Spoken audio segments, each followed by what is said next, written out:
ఆ మహోజ్వల ఘట్టానికి 16 ఏళ్లు. ప్రత్యేక తెలంగాణ ఉద్యమంలో ఆ దృశ్యం అపూర్వం. ఆ పోరాటం భావితరాలకు ఓ సందేశం. నాడు నేడు తెలంగాణోడి తెగువకు ఓ సజీవ సాక్ష్యం. అందుకే ప్రత్యేక రాష్ట్ర సాధన చరిత్రలో ఓ మైలురాయిగా నిలిచిపోయింది. తెలంగాణ ఉద్యమ దశను దిశను మార్చేసింది. ఓ బక్కపలచని మనిషి దీక్ష దేశ రాజధాని ఢిల్లీనే షేక్ చేసింది. కేంద్ర ప్రభుత్వం కదిలొచ్చేలా చేసింది. తెలంగాణ ఉద్యమ స్థాయిని తీవ్రతను నలుదిక్కులా చాటింది. అదే దీక్షా దివస్. తెలంగాణ వచ్చుడో కేసీఆర్ చచ్చుడో అనే నినాదంతో సాగిన కేసీఆర్ నిరాహార దీక్ష ప్రత్యేక రాష్ట్ర పోరాటాన్ని మరింత తీవ్రతరం చేసింది. తెలంగాణ ఉద్యమ జ్వాలను యావత్ ప్రపంచానికి పరిచయం చేసింది. ఆ ఉద్యమమే ప్రత్యేక తెలంగాణ రాష్ట్ర సాధనకు బాటలు వేసింది.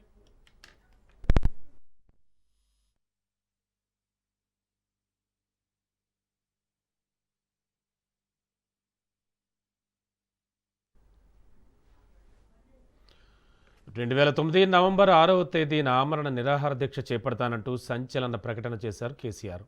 గులాబీ దళపతి ప్రకటన నాటి పాలకుల గుండెల్లో ప్రకంపనలు పుట్టించింది. చెప్పినట్టుగానే నిరాహార దీక్ష కోసం వ్యూహరచన చేశారు. 2009 నవంబర్ 26వ తేదీన తీగల గుట్టపల్లిలోని ఉత్తర తెలంగాణ భవన్కు చేరుకున్నారు కేసీఆర్. ఆ సమయంలో ఆయన అడ్డుకోవడానికి నాటి కాంగ్రెస్ ప్రభుత్వం శతవిధాలా ప్రయత్నించింది. 144 సెక్షన్ విధించి ఉక్కుపాదం మోపింది.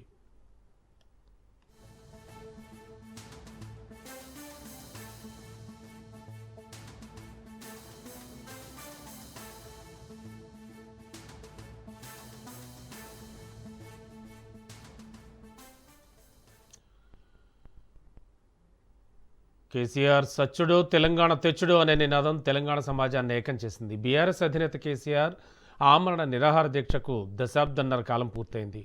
2009 నవంబర్ 29న కేసీఆర్ దీక్షా దివస్ ప్రారంభించారు. ఆ రోజు నుంచి 11 రోజుల పాటు దీక్షను కొనసాగించారు కేసీఆర్. తెలంగాణ పోరాట చరిత్రలో ఆ 11 రోజులు మరపురానివి, ఎన్నటికీ మరువలేనివి. కేసీఆర్ దీక్ష చేసినన్ని రోజులు తెలంగాణ రగిలిపోయింది. ఆయనకు మద్దతుగా సకల జనులు రోడ్డెక్కారు. ప్రత్యేక తెలంగాణ కోసం సమర భేరీ మోగించారు వాళ్ళు.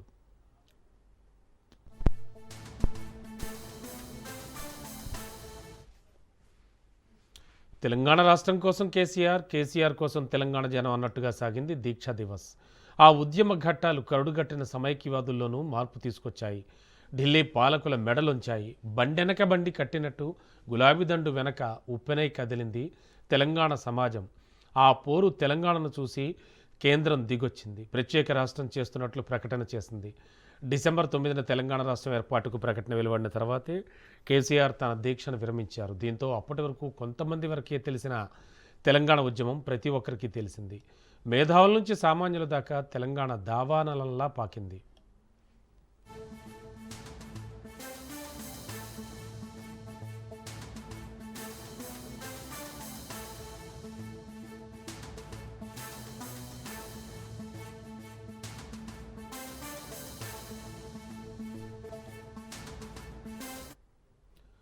నాడు ఉమ్మడి ఆంధ్రప్రదేశ్లో తెలంగాణ కోసం అనేక ఉద్యమాలు జరిగాయి. తమకు జరుగుతోన్న అన్యాయానికి నిరసన తెలుపుతూ ఎన్నో పోరాటాలు చేశారు. కానీ వాటన్నింటికీ భిన్నం కేసీఆర్ దీక్షాస్త్రం. గులాబీ దళపతి దీక్ష తెలుగు రాష్ట్రాల రాజకీయాలనే మార్చేసింది. అప్పటి సమైక్య పాలకులు కుట్రలు కుతంత్రాలతో ఉద్యమాన్ని విచ్ఛిన్నం చేసేందుకు ప్రయత్నాలు చేశారు. అయినా గులాబీ దళపతి భయపడలేదు, బెదరలేదు. మొక్కవోని దీక్షతో తెలంగాణ ఉద్యమాన్ని ముందుకు నడిపించారు. ప్రత్యేక రాష్ట్ర సాధన ధ్యేయంగా అడుగులు వేశారు. ఆయనతో పాటు సకల జనుల్ని తెలంగాణ కోసం గొంతెత్తేలా చేశారు. నీళ్లు, నిధులు, నియామకాల ట్యాగ్లైన్తో తెలంగాణ ఉద్యమ దశ దిశను మార్చేశారు. పదునైన ప్రసంగాలతో మలిదశ తెలంగాణ ఉద్యమానికి తెరలేపారు కేసీఆర్. ఇనుప కంచెలు, ముళ్ల బాటలు, బారికేడ్లు, గులాబీ కారుకు బ్రేకులు వేయలేకపోయాయి. పోలీసులు మోహరించిన కేంద్ర బలగాలొచ్చిన నిరాహార దీక్షను సాగించడానికి కేసీఆర్ ముందుకు కదిలారు. నవంబర్ 29న తెలంగాణ భవన్ నుంచి సిద్దిపేటకు బయలుదేరారు. కరీంనగర్ మానేరు బ్రిడ్జ్ వద్ద పోలీసు బలగాలు ఆయన వాహనాన్ని చుట్టుముట్టాయి. అయినా పట్టు వదలని విక్రమార్కుల్లా రోడ్డు మీదే ధర్నా చేశారు. దీంతో పోలీసులు ఆయన్ని ఖమ్మం జైలుకు తరలించారు. ఆ జైల్లోనే ఆమరణ నిరాహార దీక్షను కొనసాగించారు కేసీఆర్. గులాబీ బాస్ అరెస్ట్తో యావత్ తెలంగాణ అట్టుడికిపోయింది. కేసీఆర్ అరెస్టు వార్తతో యువకుడు శ్రీకాంతాచారి ఆత్మాహుతి చేసుకుని తెలంగాణ కోసం ప్రాణత్యాగం చేశాడు. ఉస్మానియా, కాకతీయ యూనివర్సిటీలు అగ్నిగుండాలై భగ్గుమన్నాయి. బంద్లు, నిరసనలు, ధర్నాలతో 10 జిల్లాల తెలంగాణ హోరెత్తింది. డిసెంబర్ 1న తాను లేకున్నా ఉద్యమం నడవాలని కేసీఆర్ ప్రకటించారు. డిసెంబర్ 2న పార్లమెంట్లో బీజేపీ అగ్రనేత అద్వానీ కేసీఆర్ దీక్ష గురించి ప్రస్తావించారు. డిసెంబర్ 3న కేసీఆర్ను హైదరాబాద్లో నిమ్స్కు తరలించారు. 4న తెలంగాణ వస్తే జైత్రయాత్ర లేకుంటే నా శవయాత్రని కేసీఆర్ ప్రకటించారు. 5న తెలంగాణ కాంగ్రెస్ సీనియర్ నేత వెంకటస్వామి, చిరంజీవి, చంద్రబాబు సహా పలువురు కాంగ్రెస్ ఎంపీలు కలిసి దీక్ష విరమించాలని కోరినా కేసీఆర్ నిరాకరించారు. దీంతో 6న నాటి ఉమ్మడి ఆంధ్రప్రదేశ్ అసెంబ్లీలో 14Fను రద్దు చేస్తూ తీర్మానించారు. కేసీఆర్ ఆరోగ్యం క్షీణిస్తోందన్న సమాచారంతో తెలంగాణలోని పలు చోట్ల నిరసనలు వెల్లువెత్తాయి. బంద్లు జరిగాయి. ఎటు చూసినా జై తెలంగాణ నినాదమే వినిపించింది. వరుస బంద్లతో బస్సులు, రైళ్లు స్తంభించిపోయాయి. లాయర్లు, ఇంజనీర్లు, మేధావులు, రాజకీయ నాయకులు, ఉపాధ్యాయులు, విద్యార్థులు ఇలా 4.5 కోట్ల మంది ఒక్కటయ్యారు.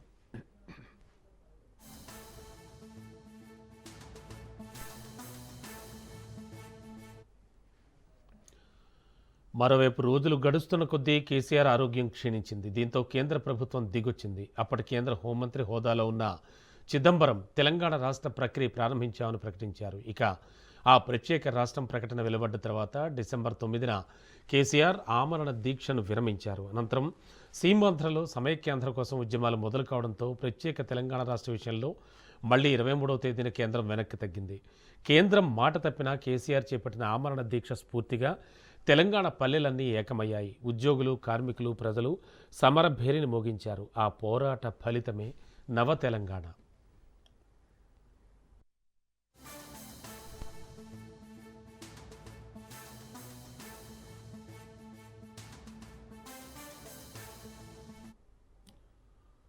కశ్మీర్ నుంచి కన్యాకుమారి వరకు ప్రజలంతా తెలంగాణకు జై కొట్టారు. దేశ రాజకీయ వ్యవస్థను ఒప్పించి, మెప్పించి, కులాలకు, మతాలకు అతీతంగా అందరినీ కలిపి తెలంగాణ తీసుకొచ్చారు కేసీఆర్. తెలంగాణ ఇచ్చిన ఘనత కాంగ్రెస్దైతే తెలంగాణ తెచ్చిన ఘనత ముమ్మాటికి కేసీఆర్దే.